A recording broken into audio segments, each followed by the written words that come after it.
Hey, what's up, gents? Yellow. What's going on? Give me a second. Change shirts. Be non-island here. Thank you Myself. for keeping the camera off for that, Glenn. Yeah, you got it. I know you want to see my bod. Hello, my friends. Thank you for joining us for the PEBCAK Podcast, a weekly information security show featuring some all-around good people. It is week 26 of 2024. I'm Chris Louie, and happy 4th of July to all our American listeners, so happy birthday, America. For our UK listeners, enjoy working this Thursday and Friday. It's also important to note that we are officially halfway through 2024, so happy second half to everyone. Unbelievable. With me, I still do not have my co-host Duke Silver because he's currently stimulating the economy of Southern Europe. Is it Croatia? Is that, where's he at? I think Croatia is considered Eastern Europe. Yeah? Yeah. Yeah, I think so. Right? Well, we'll let Brian talk about it once he's back on the podcast. You can ask him all the countries he visited. Yeah. And we have Glenn Medina, or should we call him Moneybags Glenn, or MBG? He did not care about the deal I sent him yesterday that would save him 20% or more on his Uber rides. It wasn't or more. It was just 20%. What are you talking about? So you're not doing the math correctly, Glenn. You're not doing that the life hack. You buy two for 20% off, right? Two for 50. So it's basically $10 off of each card, right? So it's for an Uber ride. It's $100 worth of credit for $80. So you save $20, but you use the Costco Citibank credit card and you get an additional 4%. Oh, yeah, I guess so. Yeah.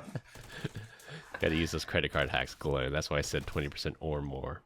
Okay. Gotcha. And then Glenn just blows me off. Like, that's just $20. Wow. I've seen you waste more than $20 at these adult locations, so don't worry about that. or maybe that's where you spend your $20 that you saved, and you tell Grace you spent the full amount. But in reality, it's a net zero. You're just trying to wiggle your way out of $20 to do something. Yeah, exactly. So. Something else cost exactly 20. Actually, I don't know how much they cost now because of inflation and everything, but they used to cost $20. But yeah, that's what you use $20 for, Glenn. Yeah, gotcha. This is my wife's math too. When we ever plan vacations, it's like, well, we saved $100 here, so we could spend that on this thing now. So you could spend $5,000 there. Yeah, exactly. We definitely have way more money now, right? Like that's how it is. Got this money burning a hole in my pocket. Yeah. Well, our guest this week is the returning Stephen Hajny. We got great feedback the last time you were on. So, Stephen, would you like to introduce yourself again? Yeah, I'm sorry to hear that you got great feedback. No, so Stephen Hajny, dad joke connoisseur, Brazilian Jiu-Jitsu black belt, and competitor, or used to be a competitor, and also a principal sales engineer over at Zscaler for healthcare. So I am focused only on healthcare accounts, healthcare providers in particular, and then before that I was at VMware for a long time in EUC, doing kind of similar things. And let's set the record straight. He only goes by Hajny, so you could just remove Steven right now. Chris. Hajny. That is true. That's for the SEO. So when people type in Stephen Hajny into their search engine of choice, it'll flag this podcast. But for now on, we can refer to him as Hajny. Hey, so I got a question. In the country. So in Slack, are you listed as Hajny or are you listed as Stephen Hajny? I am listed as Stephen Hajny, but well, then you need to correct that, sir. I should. Fun fact, though, there's only two of us in the country. And one in the country? Yeah, so... Oh, wow. That is a real thing that we have come to realize. So if you do look me up, you'll probably see me or him. Good to know that you're killing off your family tree if there's only two of you guys. It's like Jet Li, right? The Jet Li movie 1, I just go after everybody named the same thing and just go for it. Or Highlander, there can only be one. Yeah, or Highlander. That's awesome. Love it.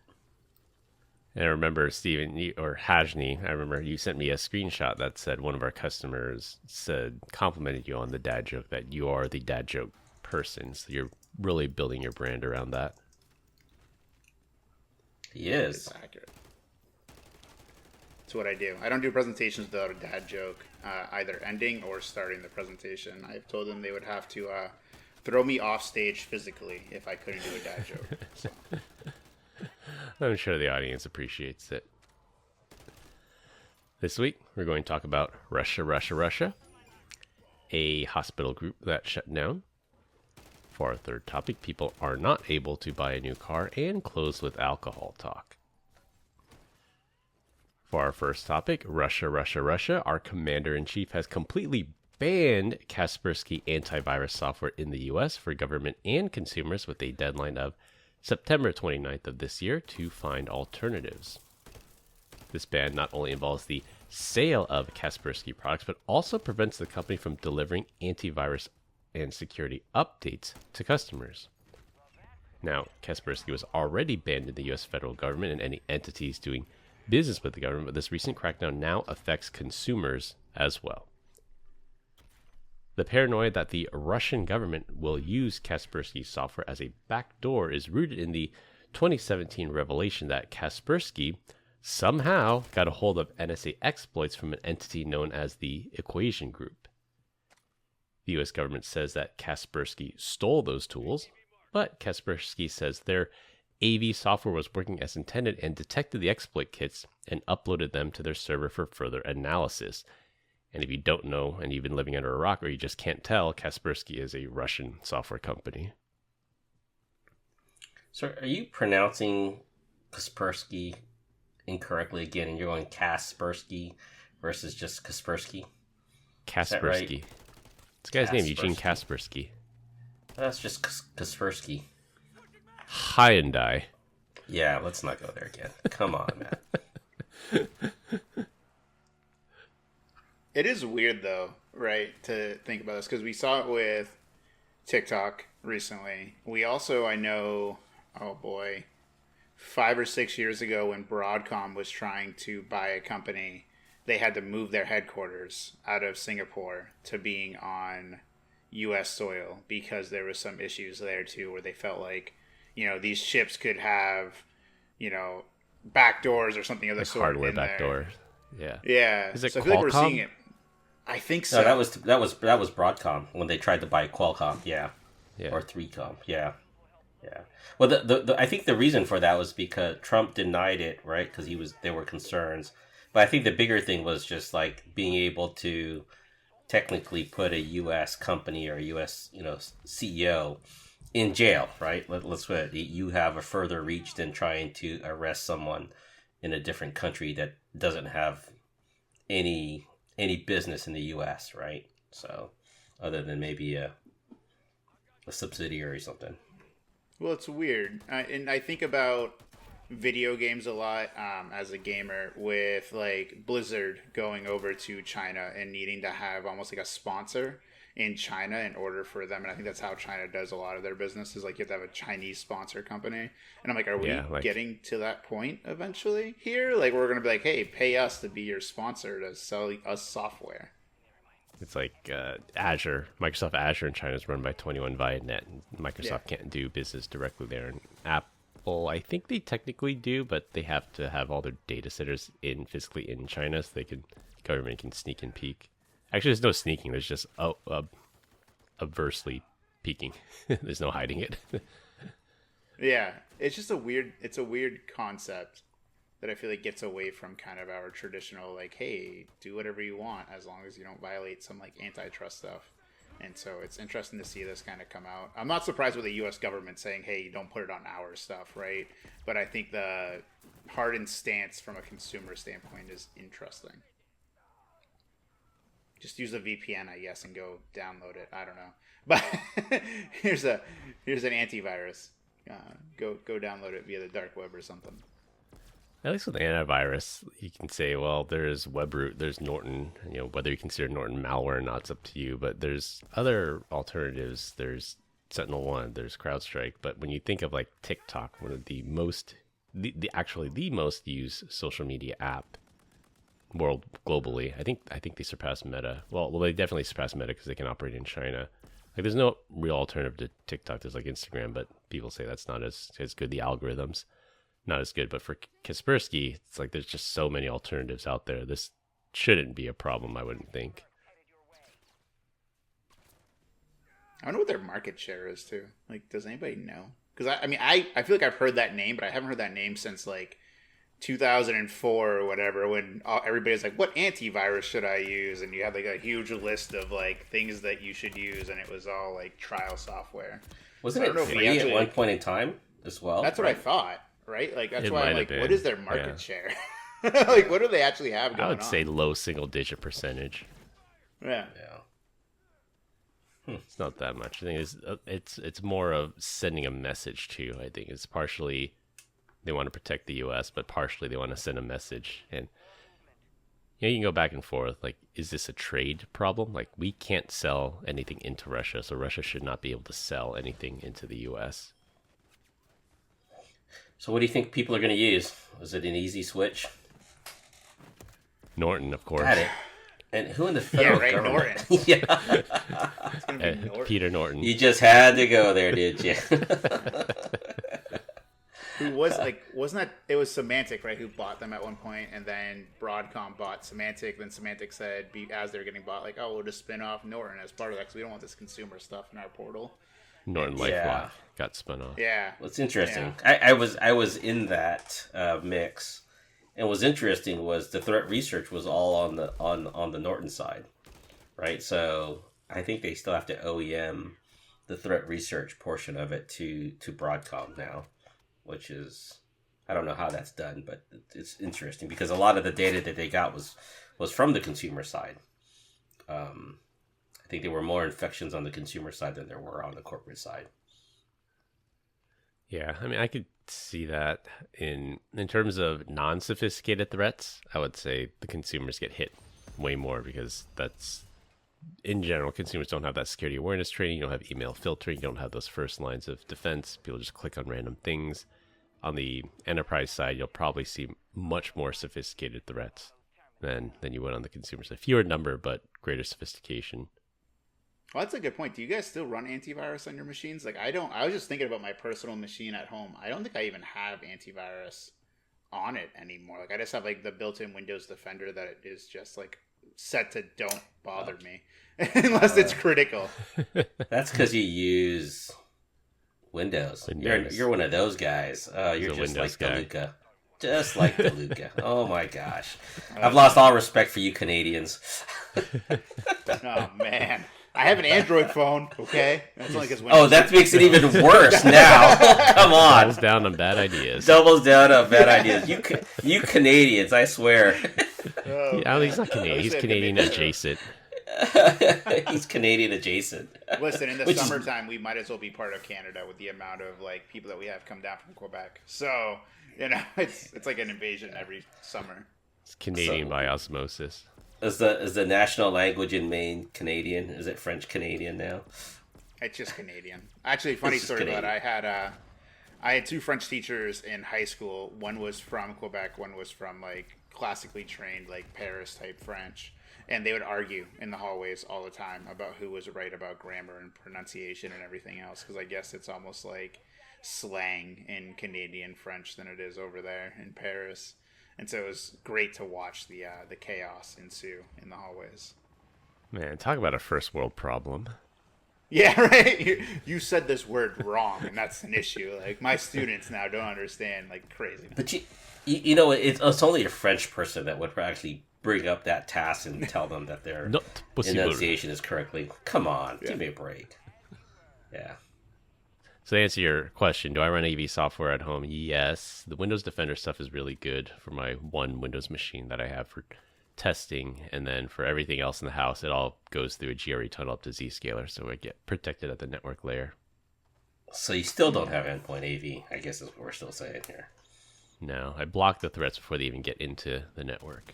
That doesn't block a USB drive or anything like that, Chris. Come on, man. Well, considering I haven't plugged a USB drive into my computer since 2013, I don't think that's a threat vector that I really have to worry about. Maybe not you, but what about the kids and the wife when they see those rubber duckies in the parking lot? They know better. They've been trained. But let's say that somebody did manage to bring a file in, and it was I'm bringing malicious. a USB.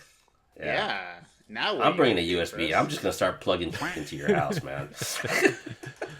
Well, in theory, that malware has to reach out to a command and control server, at which point I should be able to detect and block it before it downloads the That's if you payload. know about it and it's been classified. What about unknown and SSL decryption and all that? See, and it's sitting in a OneDrive that's not scanned or anywhere, not decrypted. So there's still ways around that, Chris. Let's get through that right now. Yeah, there's always ways around it, Glenn. Yeah. Architectural Layers, here we come. layers, Chris. Layers. Not let just Glenn like an into my ogre. house. Physical layer 1 protection. Just lock Glenn out. Physical security. That's my defense. Layers, just like an ogre, Chris. Layers And onions. and onions. Yeah. All right, for our second topic, this will be our ransomware story of the week. Since we have Hajni on and he has a unique perspective on healthcare, we're going to talk about the ransomware attack against Ascension Healthcare. We briefly mentioned it a few weeks ago where Ascension runs a number of hospitals and they were completely taken offline by this ransomware attack. The ransomware group responsible for this attack is Black Basta, an offshoot of the now defunct Conti gang. We now have more information about this particular attack, and surprising absolutely nobody, the initial attack vector was, drumroll please, a user at Ascension Healthcare downloading and running a malicious file. Yep. That's a thing that happened. Yeah, so it's not surprising at all, really, that that's the vector. I feel like we still see so much social engineering and phishing campaigns around that type of stuff.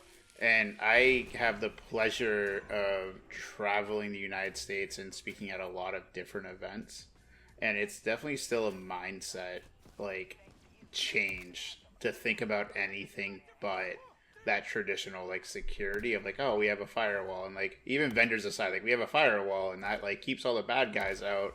And then maybe we're running some kind of, like, antivirus, and surely that's all we need because nobody's attacking healthcare customers. I think that's what I said last time I was on, too, is that, like, it used to be that hack, and Glenn, you wouldn't have heard this most likely, but like I used to do a little dabbling in black hat hacking back in my college days, and it was always seen like on the forums, like, hey, healthcare is off limits, like you don't attack those people, that somebody could die, like that's not good, like it could be your mom, your sister, your brother, your kid, what have you.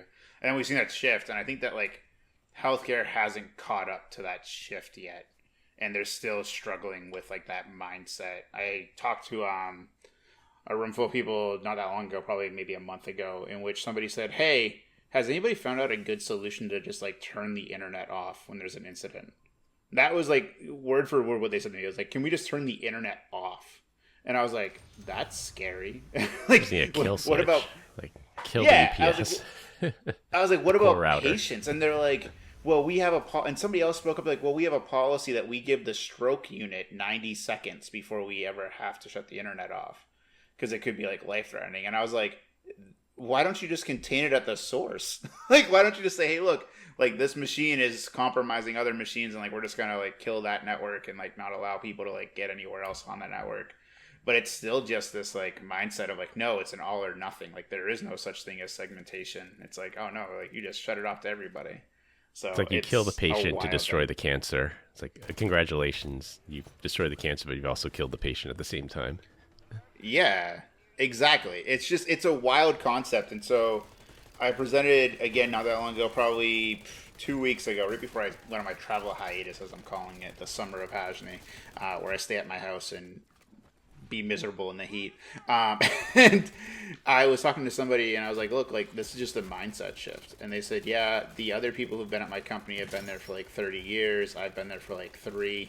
I know that it's a mindset shift, but the people who have been there for like 30 years don't want to actually change anything. They're just like, they think that that they're secure enough. And I think that this shows that security awareness training, right? Who It's actually an evolution. do it.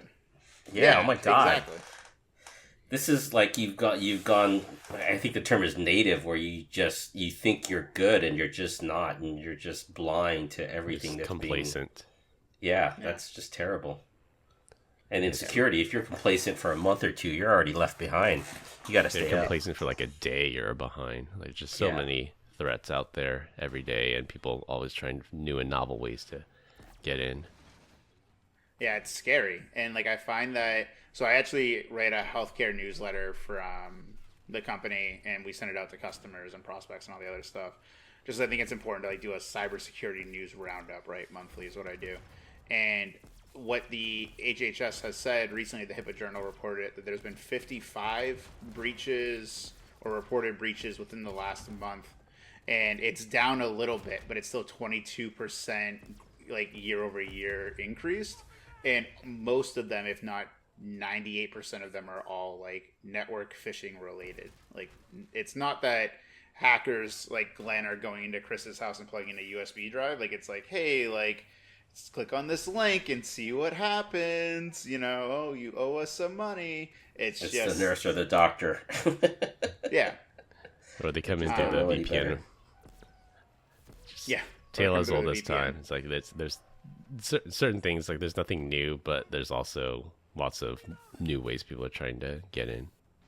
Yeah. I mean, I talked to somebody who we saw some botnet activity and we asked about it, and they said, well, that could be just a legitimate website. And I was like, no, it doesn't. That it was like frogturtle.com. Like it was some like weird URL that would never be a legitimate website. And I was like, I don't think that's the case. Like, well, we should contact that user because I think they're remote and they could be trying to do some public surfing. And I'm like, no, like this is an issue.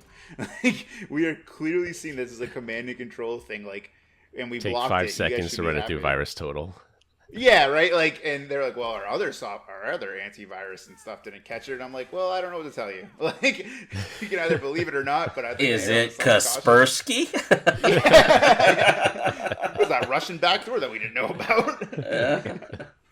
Thankfully for that GRE tunnel we have at my house. No, so was the website not the FSB.com? Yeah. I think it's a case of really changing mindsets in healthcare. And it's really hard. Like I said, it's a lot of kind of, I don't want to say legacy thinking, but old school thinking of, hey, we have this thing and we protected it with a moat and there's a treasure chest in the middle and we just like, that's all we need, and not thinking that people can now build bridges or have boats that can get through it or something of the sort. Or a jetpack and fly over it now. Yeah, exactly. Right. Yeah, I just don't understand how people can stay in our industry and not keep up to date with the things that are going on. It's just I'm just amazed at that they think they can sit and be comfortable and probably think they're in a retirement job, right? And it's like, this is not a retirement job by any stretch. Yeah, you always need new people, new blood coming in just to shake things up, not get complacent. Yeah. That's why, I mean, I love the idea of pen testing, right? Like doing the red team exercises. Even when I was a customer, we had one that we did, and I was in financial or fintech, and one of our help desk folks who have domain admin privileges like left his computer unlocked in the office. And so people could just like the guy, the pen tester who was like on site, and we all knew who he was. But the rest of the employees didn't know, and he was just checking some things out, right? He'd go check the doors if they were locked, look around to see if passwords on keyboards. Walked into the office, and I guess none of us were there. And this guy had just left his computer unlocked, and he created himself a domain admin account and like got access and like put some files on some servers. And then like when we got the report, he's like, "Here's what I did and how I did it." And I was like, "Great." Oh boy. Basic 101 security. Yeah. Fail. Your machine when you walk away. Control L, like, you know, whatever, or Windows key L for Windows us. L, yeah. And let me get, he didn't want to be bothered with the 5 or 15 minute timeout when you leave your computer, right? So he disabled that for himself. Yeah, it's just crazy. Love those guys. Yeah. Yeah. And speaking on changing mindsets, I also wanted to get Hajni's thoughts on the $50 million allocated by the U.S. Upgrade Act to study the feasibility of improving cybersecurity in healthcare. And they're specifically targeting things like auto updates and firmware updates for healthcare medical devices and the like. 50 million, you think that's going to do anything? No. I mean, unfortunately, right? Like, I think it goes a little bit, but the issue, and I might have mentioned this before too, is like security through obscurity is a lot of the times for healthcare. A lot of the software that healthcare organizations buy are private companies who aren't public, so they don't have to release information, or they don't have to release their documentation or what have you, right? It's all paywalled.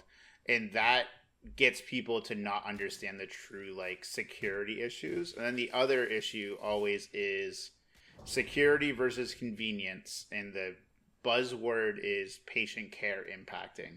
And so if you ever deal with a healthcare customer or a healthcare provider or a doctor, or you know somebody of that sort, they always use the term, this is patient care impacting. And that means that I don't want to change, or I don't want something to change that may interrupt my workflow. So when I hear auto updates, I hear, oh no, this icon changed to green instead of red, and now the I risk have to is call too help high. desk. This is a thing that I have seen in the field, right? Like, oh, the icon changed. I don't know what this is anymore. I don't like it.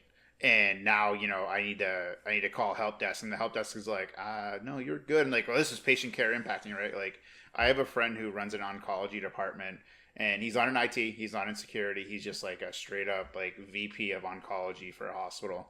And he's like, I had somebody call me one day and said they couldn't get into the room where the paper towels were, and this was patient care impacting, they needed the key right away. And he was like, first off, why are you calling me? Second off, this isn't patient care impacting. There's like 4 other storage rooms that you could have went to that had paper towels in it. So I feel like that's some of the challenges. So I think that technology-wise, I don't think that's where healthcare struggles. I think it's a lot of the personnel side of that, right? Like the people, not enough people to do the job is always a challenge, right? There's not enough nurses, there's not enough doctors, there's not enough IT staff for hospitals. I think pay is always kind of influencing that. Why would I work at a hospital making 50% less than what I could make somewhere else doing the same exact job? And so I think that the money is cool to research things like auto updates and stuff like that. But I think that where we're going to always struggle is like, can we simplify it so much that you don't have to worry about it? You don't have to think about it. It's not going to become like a full-time, like, I have to babysit this thing every day. Well, I just had a crazy thought. Yeah. Like, go ahead. I just had a crazy thought. Like, what if we move up the stack in nursing school and in med school? We teach a course in cybersecurity and why it's important. Cybersecurity is important in healthcare. Then maybe, the next generation of nurses and doctors will understand that, yes, it's important not to click on the link because bad stuff can happen. And then they won't get mad if the icon changes from like red to blue or whatever. And like, okay, I understand why that we need to do that, because if we don't update this, a lot of bad things can happen. Is that one class for a whole semester or quarter, or is that just... I don't know, Glenn. I just thought of it on the spot. I haven't planned out the course rubric. It would be interesting if they just had training when they first joined the company, which they do. Yeah, right? No, it makes sense, though. But I think it's also like a policy thing. So there was a CIO of a health system that I was doing on a different podcast. I don't remember what podcast it was. And he was saying that for phishing things, what they do is they have a distribution list that you email that has the CEO on it. And the whole thing is like, if the CEO asks you to buy gift cards, you email this distribution list and you go, hey, just wondering if this is real or not, before you do anything else. But they've fostered a culture that instead of being scared to email the CEO, is like, no, email him, dude, like, whatever, who cares? And like, I guess he's responded many times before being like, no, like, this isn't real, like, this wasn't me, like, I didn't ask you to do this, or what have you. And I think that's also where we need to kind of shift that education, is like, don't be afraid to like talk to your superior person, because that's also where people get in trouble. It's like, oh, well, the CEO, like, it'd be like Jay Chaudhry, right, calling me randomly with like a deep fake and being like, hey, Stephen Hajny, I heard that you did such and such with this customer. I need you to go out and buy $2,500 worth of Walmart gift cards to send to them as a thank you gift. Please send them to this address. Like, I immediately would be like, nah, that's fake. Like, but we should do that. We should send that to all the SEs at the company and see what they do. Yeah, right? Like, I'm sure somebody would do it, and it wouldn't be a case of, like, they did it on purpose, or they did it because they had zero understanding. It was probably just like a fear thing, like, oh, God, like, that's happening to me. Like, I have to get on that right now. I don't want him to be calling me again and asking me where it is. Like, I think we just have this this culture of fear that we just need to kind of like foster a culture of like, hey, just email people and see what's up, or call them. Like, I would just email Jay at that point, and be like, hey, Jay, like, I don't know, you may not ever answer me, but like, did you ask me to do this? And if you did, then you're probably going to answer. Yep. I don't think 50 million is enough. I'll be honest with you. 50 million could probably be spent by one large company alone. Well, it's 50 million to conduct a study, so it's not 50 million to buy a bunch Great. of We're wasting DVDs. even more money to study the We're fact that you commissioning do a need study. it. That you need it, right? It's not the fact that it's whether or not you should or shouldn't. You should. I don't understand this stuff. Like, the money that's spent on this is like, let's study to see if we need to impose better security controls. Dummy, you do. I could save you like $1 million right now, right? So Well, Just say yes. I'm you just need $1 this. million though. You'll take the 49. yeah, I'll take the 49. Yeah. I do think it's so accurate though, because we do see these studies. Like, I even have an ebook that I'm going through editorial stuff right now called the Zero Trust Hospital, and it's all about like how do you take somebody from zero knowledge of what zero trust is or security is in a healthcare organization, and do best practices around zero trust, and like what does that look like. And so you could give me $50 million right now, and I'll publish that, and hopefully that's your research because it has stats in it. But I think that's a thing. Is like, oh yeah, no, we did $50 million and we found that you need better security. Case closed. Like, what do you do with the data now? Yeah. You know, is it? Yeah. So I think it's more money about remediation. I think we need definitely more talks around education and kind of changing the way we think about security in healthcare. Yeah, I think healthcare is unique in that. I think, like, healthcare, I think financial services, probably both highly regulated. They think similarly. They both operate in the mindset of every second of downtime is like potentially millions in lost revenue, or, like you said, patient impacting could impact the healthcare that they provide. So they're very averse to risk compared to other companies. I don't know, manufacturing maybe, or game makers. You know, if Rainbow Six goes down for an hour, yes, it sucks, but then I can't play. But it's not going to be, no one's going to die over it.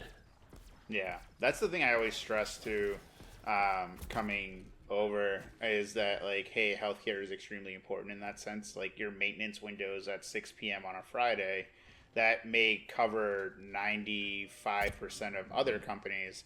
But for healthcare, they're always on, right? Like, they're always working. There's never like a moment of downtime. Even when you do change control for healthcare, it's like 2 a.m. and you still get the inevitable like 30 phone calls about how somebody couldn't log into certain things because it was down for a period of time. Like, it's inevitable.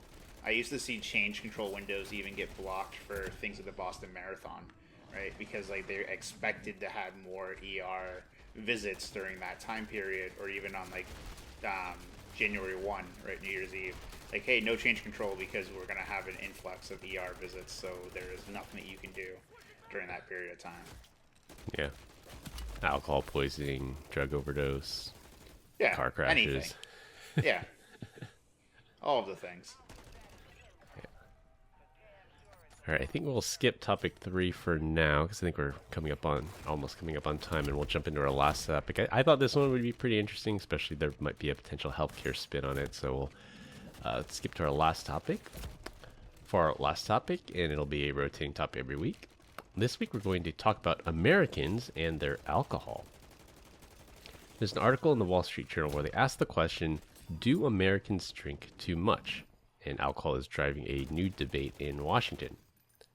Set the stage. For nearly 3 decades, the federal dietary guidelines have said it's safe for men to have 2 or fewer drinks a day, and for women to have 1 or fewer drinks per day.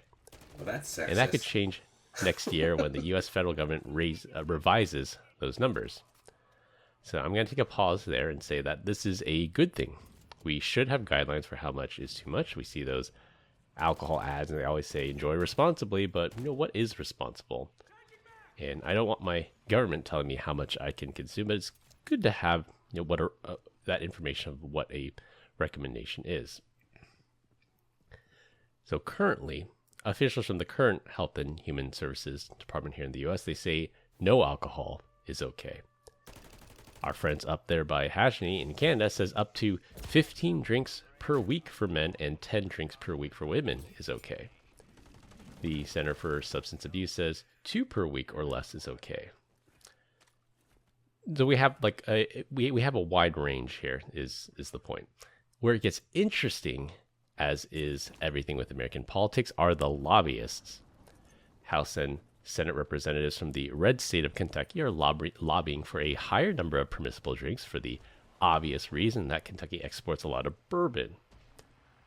On the other side of the country, in the very blue state of California, representatives for wine country Napa, Sonoma, and the San Joaquin Valley are also lobbying for higher limits for obvious reasons as well. So that's... Does it really matter? I guess, like, if they say, hey, you should only have one drink a day or one drink a week, like, are people who are drinking going to really go, look, I checked out the dietary guidelines, and they say I should have 3 gallons of milk a day and only one drink. Like, I can't imagine that that's, like, a thing that people are going to be concerned with. But I also see a rise of non-alcoholic beer. I don't know about you guys, but I know at least up in Maine, who, shameless plug, we had the most breweries per capita a couple of years back, we're seeing a lot more non-alcoholic beer come in. And it's mainly not just like your O'Doul's. It's like actual like craft non-alcoholic beer, and it's not bad. It's just, I find that the younger generation isn't as keen of like getting obliterated on a Saturday night and then like trying to drive home. Like they're more just like because they've been watching their parents get obliterated on a Saturday night. Right? Exactly. That's it. I think there's a few reasons for this. So you bring up a good point. So there's non-alcoholic alternatives. I think I saw an article recently that said, I might get the name wrong, the Atlantic Brewing Company. They're a really big non-alcoholic beer company. They just surpassed some craft brewery, or they hit some kind of milestone. This is for the first time ever non-alcoholic beer is outsold small craft beer, something like that. So I think that's one trend. The other trend is the legalization of recreational marijuana, which our parents did not have. It was not legal for recreational use then or the previous generation. And I think the stat was also, for the first time ever, millennials or Gen Z, I can't remember which one, more people recreationally use marijuana than recreationally drinking alcohol. So I think that's the other trend. I believe it. I don't know about you guys. Like, I only drink now on the road when I'm traveling for customers, and it's really just because it's like the social norm is like the sales guy brings you out to insert customer here, and then you guys go out for drinks after, and you have a couple of bourbons or whatever, in my case, and then you go on your way. Whereas I don't. And you continue to drink while you're driving too, right? So that. Yeah, exactly. Yeah, while I'm in the Uber, I'm just I go, let me take the wheel. Actually, you're driving too slow. Yeah. Open container laws, not in all 50 states. So yeah. I just want to know, in the realm of equal whatever gender whatever, right? Do you guys notice that they snuck in there that men have this amount and women have this amount? But if you identify one way or another, does the number change, or is it just based off of that? Like I said, I'm scratching the surface here, and it may make some people upset. But the whole point here is what they're saying is men can have more and women can't. But for the women out there, are you guys really gonna accept that challenge? Are you guys gonna be okay with that? Challenge accepted. Do you think it's a body weight thing though? Like, I wonder if like the averages and it's based on body weight. Like, I don't think that's a cop out, right? Because I think that like they should just call it like they see it, as if it is like a woman versus man can only have so much or whatever. But I mean, like, I wonder if it is a average on body weight. Like, I can't imagine that alcohol consumption for a 300-pound man is going to be equivalent to the same as like a 100-pound female. I just don't know if that's like why they did it that way. I think it's just a weird thing. I think it just should be equal. Like, hey, 2 drinks across the board, call it a day.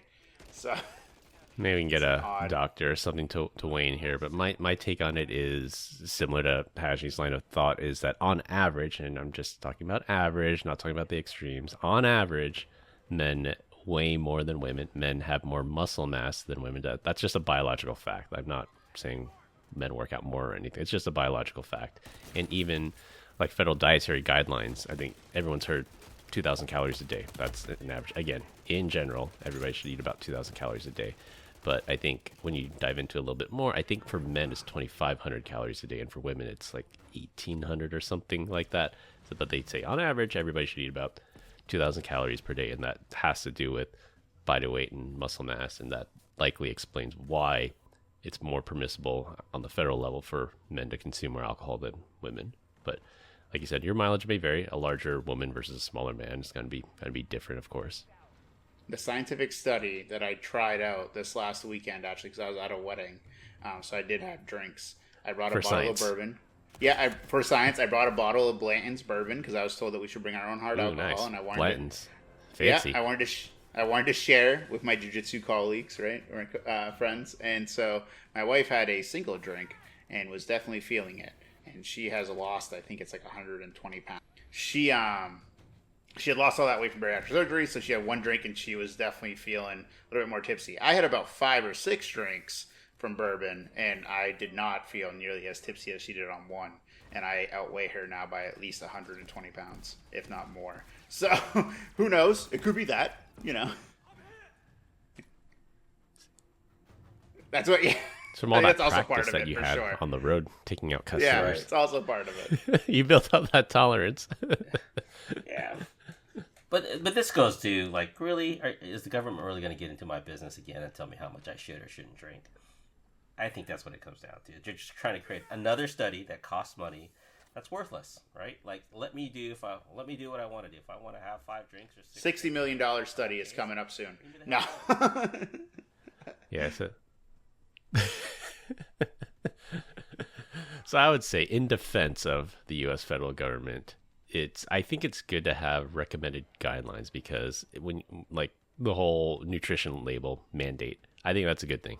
People should know how many calories are in a bag of chips, and they should be able to make informed decisions. Like, don't ban me from buying too many chips, or don't tax my chips differently than you would tax, say, bread, but at least inform me of how many calories I'm shoveling down my throat when I eat a whole bag of Cheez-Its or something.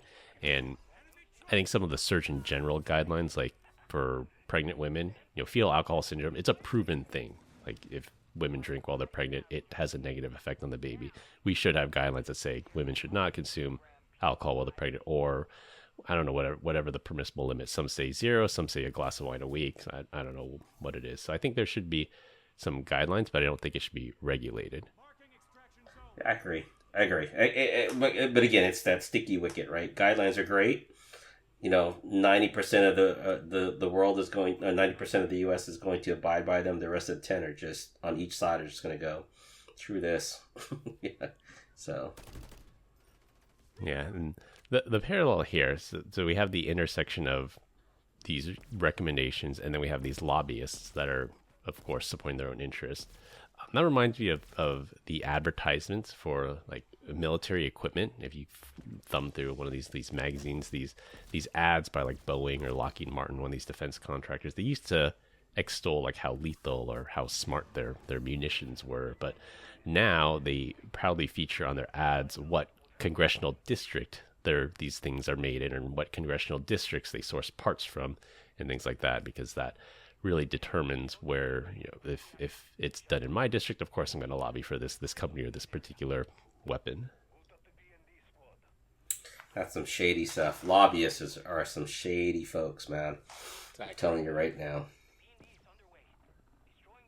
Yeah, it's pretty crazy. Like, for things like healthcare, for the pharmaceutical industry, for even the alcohol industry, like, we can't get things passed just because the lobbyists are choosing financial regulation. Even, like, this isn't a left or right thing, but when, I think, prior to 2008, before Hillary Clinton was running for president, she was lobbying really hard for consumer protections against these banks.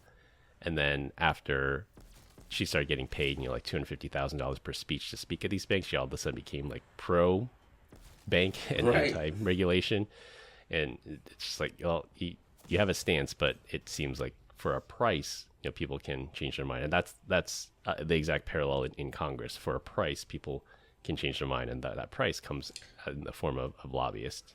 Well, not only that, the laws they create are like double negatives to make the positive, right? It's like, you don't want this because of this, but you don't want this either. So how do you want, you should vote this way, but it's not negatively this impacting this way. And you're like, what are they saying? I don't understand. Like, write these things a little easier for the common person to understand without all these double or triple negatives, right?